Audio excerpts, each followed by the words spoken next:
Hey, all you aliens and predators. Welcome to another edition of Team Hurricane Returns. I am Shaun. And I'm Daryl. This is actually future Postmaster Shaun. That's right. Yes, future Postmaster Shaun. Sorry. I got so excited about my alien bit, I forgot that to mention that I'm campaigning for the office of Postmaster General. So, hashtag Postmaster Shaun. Just get this thing rolling.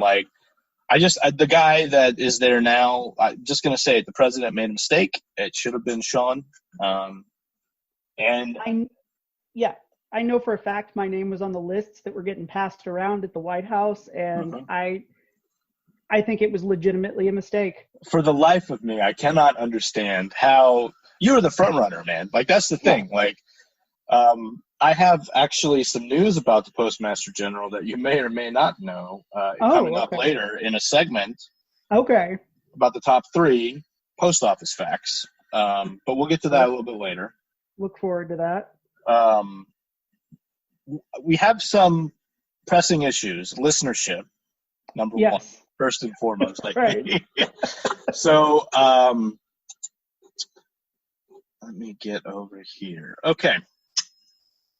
Last week we had 22 total people listen. 22 total listens to all of our shows. Good. That's pretty good. Yeah, solid. Pretty good. 9 people listened to our last episode. So far. We're on our way up. I'm telling you, here's the thing.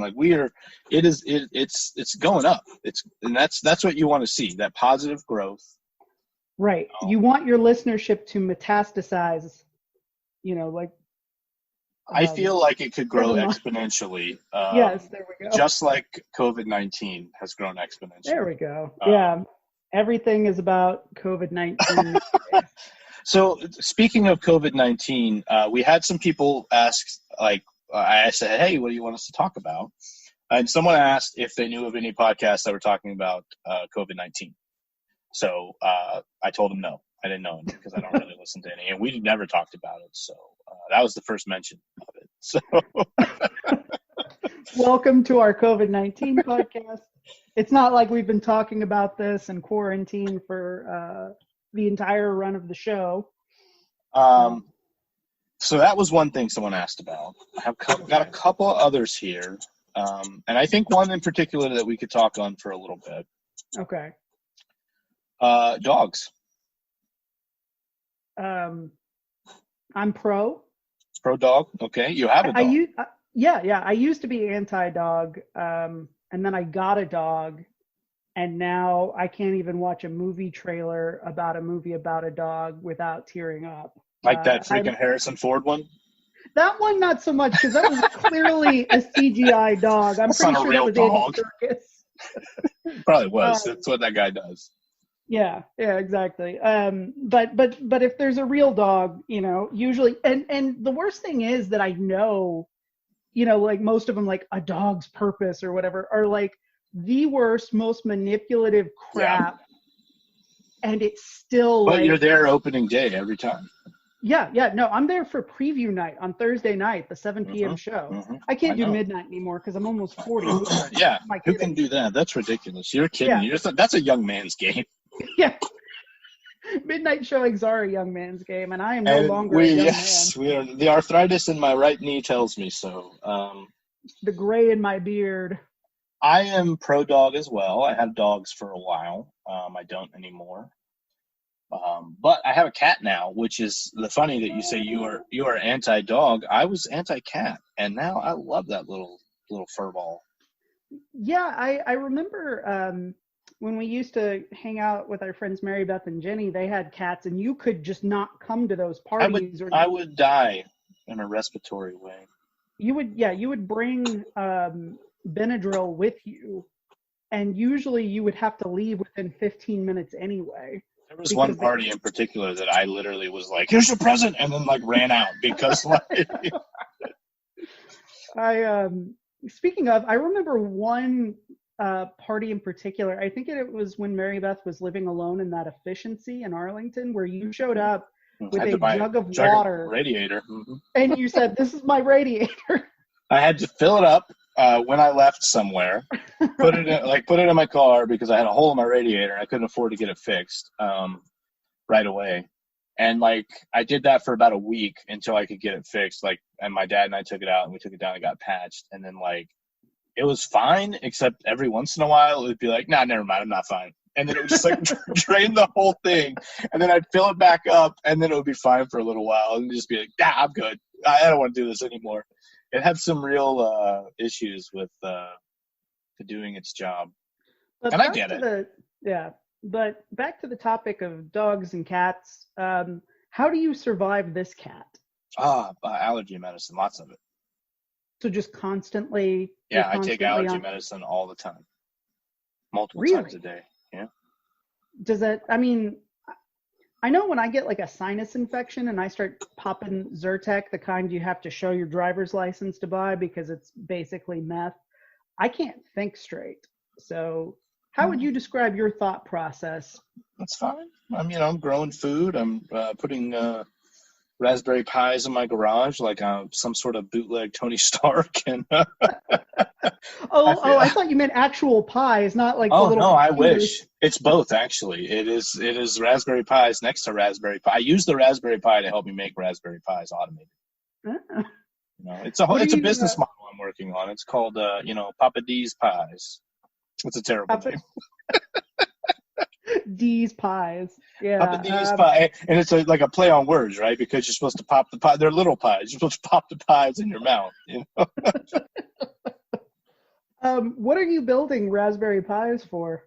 I just right now have a Linux computer on it. Oh. What are you doing with Linux? Trying some stuff. It's the 21st century, actually. It is the 21st century. I was like, it is the 20th century as William McKinley is assassinated and Teddy Roosevelt takes his place. No. But yeah, I'm trying to get a place for the girls and I to like do some stuff. We're building I guess this won't come out until after Mother's Day. We're building a robot for my wife. Out of like parts and stuff like that. Like just random stuff. Like we found, it's not like a functioning robot or anything like that, but it's going to be like a, fun thing to have. And I think we're going to try to put like a place to put a Bluetooth speaker in it so that like it could be like a Bluetooth speaker holder kind of. And the girls, Roomba. Yeah, kind of. And maybe we'll make it do something else. Right now it has an arm with a Sharpie marker in it, so it might be a Sharpie marker holder as well. Mm-hmm. This kind of reminds me of the R2-D2 you used to have. That is actually Rhodey's now. I let him have it, and I let him borrow it, and then he just I never got it back, and now I just don't feel right being like, give me back that R2. Because it's part of his room now. It feels right. It does. I think I've seen it.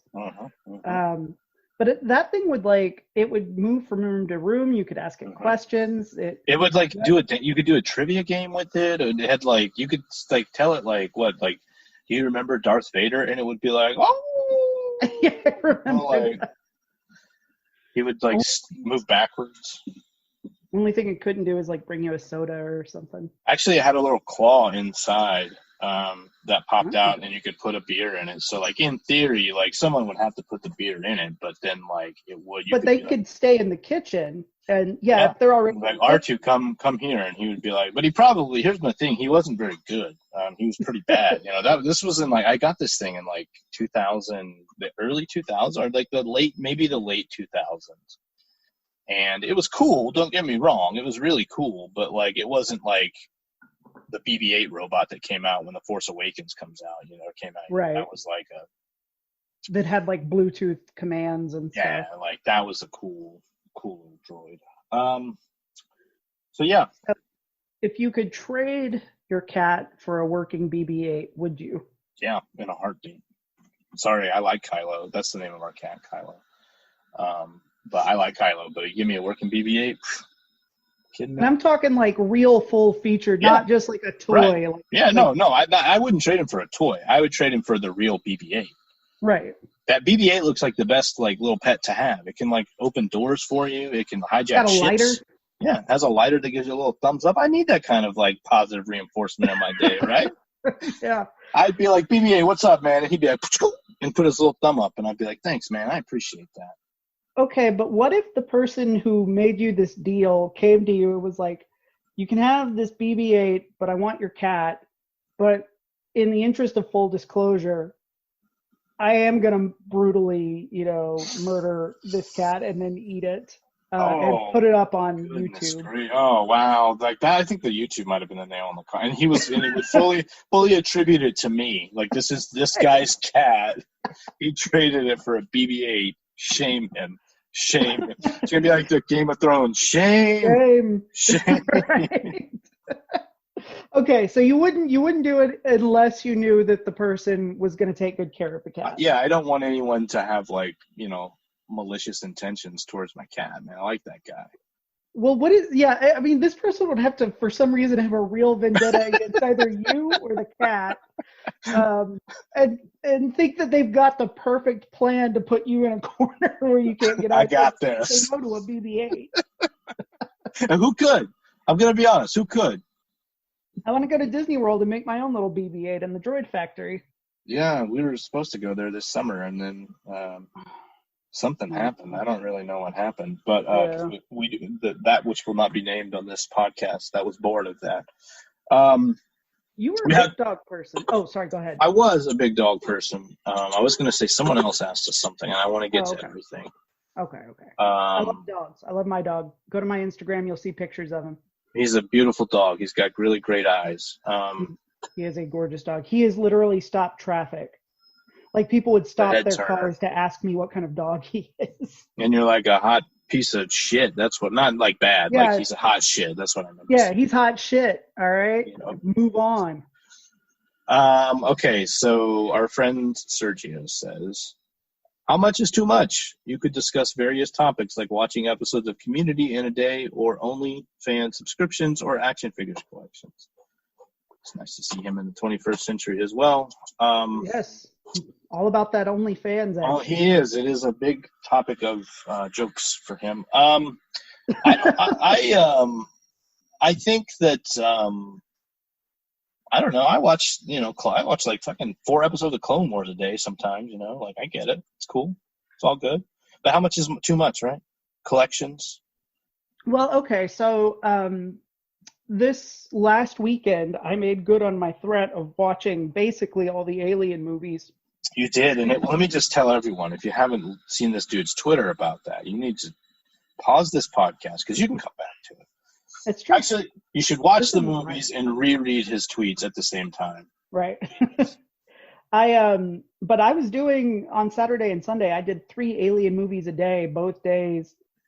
And honestly, I felt like I'd lost a fight after. So for me, 6 hours of movies is too much, even if they're movies I really enjoy.